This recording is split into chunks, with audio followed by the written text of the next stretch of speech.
Memang semua negara-negara pun mengakui bahwa penting untuk bekerja sama melalui bantuan hukum timbal balik. Belakangan ini yang berkembang kasus-kasus besar, yaitu Jiwasraya.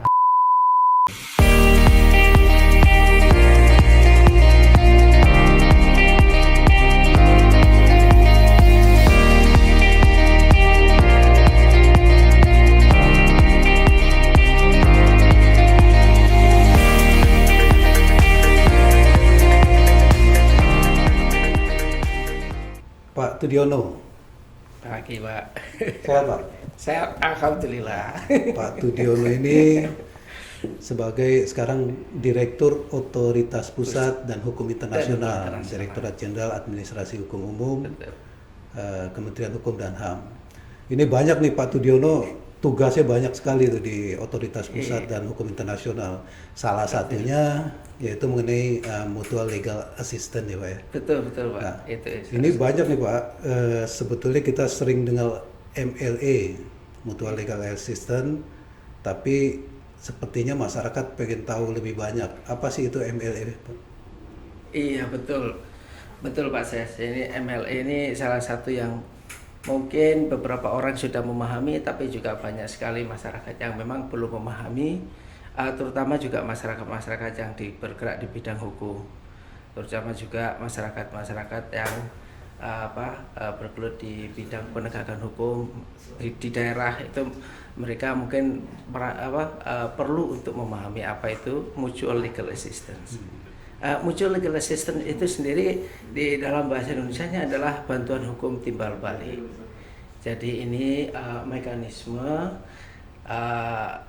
pemberian bantuan dari negara, permintaan negara yang meminta kepada negara yang meminta, itu berkaitan dengan proses mulai dari penyidikan, kemudian sampai ke penuntutan dan juga proses di pengadilan Pak Ses. Nah ini kenapa proses-proses ini penting nanti akan kelihatan bahwa di dalam setiap langkah ini adalah ini kerjasama yang disebut sebagai kerjasama formal antar pemerintah. Tapi itu khusus bidang tertentu atau bisa seluruh masalah hukum? Ini sangat luas Pak Ses. Untuk mutual legal assistance ini bukan hanya masalah-masalah spesifik, tetapi dari kategorisasi pemberian bantuan timbal balik ini bisa dimintakan misalnya untuk memperoleh alat bukti, terutama juga untuk memperoleh alat bukti itu bisa alat bukti berupa dokumen atau menyampaikan dokumen atau juga meminta kehadiran saksi Pak Ses. Itu seringkali kita mintakan atau negara lain meminta saksi dihadirkan, kemudian di proses pengadilan atau juga kalau itu sudah ke tahapan yang lebih maju, bisa aja di situ di dalam proses kita meminta negara lain untuk melakukan penyitaan. Penyitaan karena ada sesuatu aset dari tindak pidana korupsi di situ dibawa ke sana dan itu harus disita atau dibekukan kemudian untuk repatriasi. Jadi banyak. Berarti kalau kita mau melakukan MLA berarti negara yang bersangkutan juga sudah mempunyai perjanjian juga dengan kita ya? Ya harus gitu nggak tuh? Sebetulnya tidak selalu begitu Pak. Cuman adanya perjanjian itu sangat penting untuk memperkuatnya. Tapi dalam beberapa kasus itu tidak selalu harus ada perjanjian karena itu bisa atas dasar hubungan baik, tapi ada janji reciprocity dan juga biasanya banyak negara-negara menjadi pihak di dalam beberapa konvensi, misalnya United Nations Conventions Against Corruption atau United Nations Conventions on Transnational Organized Crimes. Nah, di situ kita bisa memanfaatkan yang sudah diatur di situ mengenai mutual legal assistance. Nah, kalau dilihat dari itu betapa pentingnya ya dalam rangka menjalankan suatu negara pemerintahan dengan negara lain, dalam hal ini adanya hubungan timbal balik tadi kan gitu. Nah, pertanyaan berikutnya Pak Direktur nih, Pak Tudiono. Apa sih keuntungannya bagi Indonesia sendiri dengan adanya MLA, Pak? Iya, ini bagi kita sendiri nih Pak Ses, sebetulnya bukan hanya Indonesia, tapi memang semua negara-negara pun mengakui bahwa penting untuk bekerja sama melalui bantuan hukum timbal balik. Misalnya untuk Indonesia, kenapa Indonesia perlu? Karena hambatan di dalam di dalam sistem hukum kita ini Pak Ses. Salah satu asas yang dipegang negara-negara di dunia ini itu berabad-abad yang lalu sampai sekarang itu adalah asas mengenai teritorialitas, kemudian asas sovereinitas yang sangat eksklusif sehingga negara-negara itu merasa bahwa ini di bawah teritorial saya yang berhak mengadili atas orang, atas benda, atau hukum subjek hukum perdata atau badan hukum, apalagi adanya asas kedaulatan yang sangat kaku. Cuman masalahnya dengan perkembangan sekarang ini, globalisasi, terus kemudian perkembangan informasi teknologi yang sangat cepat Pak, itu modus operandi para penjahat itu ternyata begitu cepat juga berkembang menjadi cross border, yang mereka bisa melakukan di sini dan kemudian lari keluar atau alat buktinya ada di sana, dan itu cross jurisdiksi, sehingga kalau seperti ini kita ada keterbatasan jurisdiksi kita untuk menjangkau mereka yang di luar negeri. Lah, pada saat seperti ini hukum kita tidak akan bisa menjangkau mereka atau sebaliknya, dan kita memerlukan bantuan hukum timbal balik itu Pak Des. Nah, kalau dikaitkan dengan salah satu tugas dan fungsinya Direktorat Jenderal AHU nih, Kementerian Hukum dan HAM tentunya yang ada di bawah Pak Tudiono, terkait dengan Central Authority ya, kalau kita CA gitu. Iya. Ada nggak keterkaitan dengan CA antara MLA dengan CA Pak? Nah, ini betul Pak Ses. Kalau MLA dengan CA ini sebetulnya kalau menurut Undang-Undang Nomor 1 Tahun 2006 mengenai kerjasama bantuan hukum timbal balik dalam masalah pidana, dan juga keikutsertaan kita sebagai pihak di dalam UNCAC maupun UNTOC atau United Nations Convention Against Corruption sama United Nations on Transnational Organized Crimes, maka menurut undang-undang yang tadi itu, setelah juga di dalam kesepakatan internasional mengatakan bahwa state parties to this convention shall appoint a central authority to facilitate or coordinate any request or to assure that for their execution. Nah, di sini pemerintah Indonesia menunjuk Menkumham sebagai central authority, sebagai CA. Jadi pintu masuk untuk kerjasama itu. Pintu masuknya, dan ini sudah dikuatkan dalam Undang-Undang Nomor 1 Tahun 2006. Sehingga kalau kita lihat tadi, kemudian ada MLA, kemudian ada Central Authority juga yang ditunjuk Menkumham sebagai CA gitu ya. Nah, bagaimana terus mekanisme dalam proses entah itu namanya pengajuan, entah itu prosesnya MLA itu Pak di dunia internasional? Iya, jadi penting memang Pak Ses untuk memahami betul bagaimana sih proses pengajuan MLA di dalam negeri kita maupun di dalam kelaziman menurut hukum internasional tadi. Kalau di kita prosesnya karena kita sebagai central authority, we cannot initiate ourselves to formulate and prepare yang namanya mutual legal assistance. Tapi kita bisa bertindak atas dasar sejauh itu ada permintaan Pak Ses. Jadi misalnya dari penegak hukum ada kasus tertentu, maka misalnya ada penyidik dari kepolisian, dia membuat surat perintah penyidikan. Setelah surat perintah penyidikan, dan dia mengajukan ke Central Authority. Nah, untuk dimintakan mutual legal assistance ke negara yang dituju berkaitan dengan misalnya spesifik orangnya, spesifik kasusnya, kemudian pasal-pasal yang dilanggar dan ancaman hukumannya, seperti itu Pak Ses. Kalau itu disampaikan ke kita, maka kita wajib menindaklanjutinya. Ini bisa dari kepolisian, tetapi juga bisa dari KPK, juga bisa, juga dari kejaksaan bisa.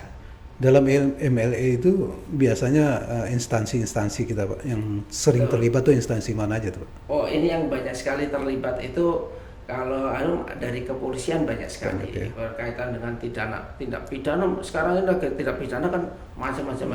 Ada misalnya scamming, pemalsuan kartu kredit, yang tindak pidana lintas itu dan negara lah ya. sebagainya. Kemudian banyak sekali kasus-kasus korupsi juga. Itu diajukan biasanya oleh KPK.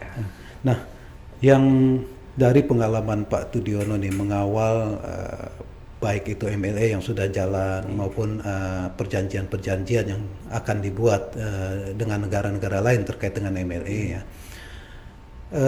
Yang perlu diperhatikan nih Pak bagi kita masyarakat supaya tahu apa sih yang perlu diperhatikan dalam membuat suatu dalam MLA itu Pak. Betul. Jadi kalau di dalam MLA ini memang ada yang tadi kalau instansi yang mengajukan ya, kemudian juga di situ syarat-syarat formalnya ya, misalnya kasusnya apa, kemudian pasal yang dilanggarnya itu apa, dan ancaman hukumannya, dan juga pernyataan bahwa pernyataan jaminan bahwa ini MLA ini bukti-bukti yang akan diperoleh itu hanya untuk spesifik kasus itu, kasus yang dimintakan gitu ya. Tidak boleh digunakan lain, dan kalau dimintakan untuk yang lain dia meminta izin ke negara yang diminta dan mendapatkan persetujuan atau konsen. Dan yang perlu diperhatikan juga Pak Ses, karena ini very formal cooperation, maka yang dipastikan di sini adalah admissibility-nya. Admissibility-nya apakah itu bisa digunakan sebagai alat bukti di pengadilan? Bisa aja informasi itu diperoleh tetapi tidak bisa digunakan di pengadilan. Nah, kalau lewat CA itu bisa Pak Sesti, harus dipenuhi juga syarat-syarat. Dan bisa menjadi bukti juga ya di pengadilan ya gitu. Betul, di pengadilan. Nah, dari pengalaman Pak Direktur selama ini gitu ya. Perlu juga nih kita lihat contoh-contohnya apa sih Pak yang sudah dilakukan melalui jalur MLA ini Pak? Ini kita ada beberapa kasus, sebetulnya banyak kalau dari kasus-kasus yang kita tangani ini, mulai dari dulu itu awal sekali kita mengejar-ngejar beberapa pelarian atau PLPI dan sebagainya, itu kita mintakan juga MLA itu bisa kita ajukan sampai ke Hong Kong, kemudian ke Inggris, tapi juga belakangan ini yang berkembang kasus-kasus besar, yaitu Jiwasraya, kemudian kasus ini yang segera akan menyusul ini adalah kasus dana pensiunan Asabri, itu kasus besar. Juga sebetulnya kita juga ada kasus besar juga, tapi belum menginjak ke tahapan MLA, tapi pada saat itu sudah ada komitmen untuk diajukan MLA, sementara kerjasama sudah berlangsung, itu Pak Ses, itu kasus Garuda mengenai Boeing dan sebagainya. Nah, di sela-sela kasus ini banyak sekali kasus-kasus mengenai tadi scamming atau juga penipuan juga banyak dimintakan MLA-nya gitu ya. MLA-nya ke CA ya.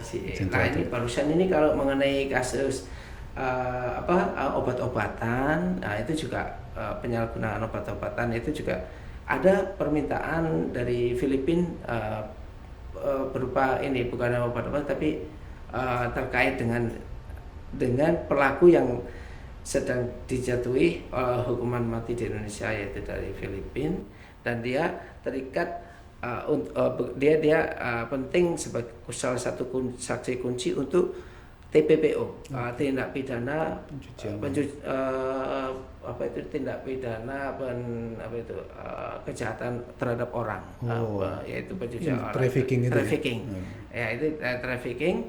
Dia menjadi kunci di situ, dan mereka meminta MLA ke kita Pak Ses. Nah, itu wakil atau dari kejaksaan mereka mewawancara kita atau melalui video conference membahas mengenai bagaimana teknis pengambilan kesaksian saksi-saksi untuk peristiwa itu, termasuk prosesnya, karena yang dimintain kesaksian ini sedang dalam hukuman yang sangat berat, dan kita nggak berani memindahkan dia dari satu lokasi di rumah tahanan ke tahanan lainnya, atau apalagi yang dimintakan oleh Filipina waktu itu diminta ke gedung konsulernya atau di kedutaannya atau di tempat lain yang ditunjuk. Kita sampaikan bahwa menurut undang-undang kita itu kita nggak bisa memindahkan tahanan ke tempat-tempat kecuali yang sudah ditentukan, yaitu antar rumah tahanan.